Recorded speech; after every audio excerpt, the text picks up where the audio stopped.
पेपरात? अरे सदा पेपरात वाचणे झालं काहीच नाही. ही बी बातमी वाचली ना ते नैराश्यच येतं आणि आपल्या देशात काय चाललंय ते तर काहीच कळत नाही. त्यामुळे पेपर वाचायचा नाही असंच ठरवलं, पण त्यातूनही जमत नाही. धरलं का चावतं आणि सोडलं का पळतंय, अशीच झाली कंडिशन. ना अहो, आपली संस्कृती किती चांगली असली तरी आपल्याला तिचा विसर पडत चाललाय. आणि आपण साक्षरतेमध्ये आपले टक्के किती पण वाढले, पण आपण सुशिक्षित कुठं होतोय, नाही का? म्हणजे सदा साक्षर आणि सुशिक्षित यामध्ये नेमका कोणता फरक आहे? तात्या, साक्षर माणूस ती गोष्ट समजू शकतो आणि सुशिक्षित माणूस तिची अंमलबजावणी करू शकतो. त्यामुळे समाज चांगल्या दिशेने जातो.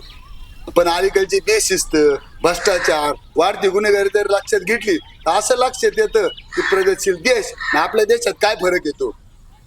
त्यात आपल्या लोकसंख्येचा भरमसाठ विस्फोट झाल्यामुळे लोकसंख्येचा समतोल ठेवणं एकदम कठीण झालंय रपारप. अगदी बरोबर नाना. म्हटलं तर लोकसंख्या आपली शक्ती आहे आणि दुसऱ्या बाजूने म्हटलं तर तीच आपली कमजोरी आहे.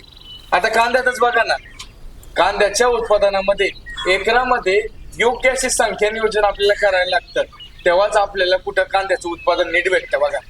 म्हणजे सदा रोपांची परस्परांमध्ये स्पर्धा न होता प्रत्येकाला पुरेशी जागा उपलब्ध होणं, तसंच ना? अगदी बरोबर तात्या. आता आपण बघितलंय की कांद्याच्या संशोधन केंद्राने एक शिफारशीमध्ये आपल्याला सांगितलंय की लागवडीचं अंतर हे 15 सेंटीमीटर बाय 10 सेंटीमीटर पाहिजे, म्हणजे वीजभर बाय टीजभर.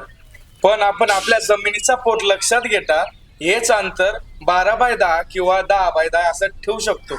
त्यामुळे आपण एकरामध्ये 2.70 लाख ते 4 लाख अशी रोपं लावू शकतो.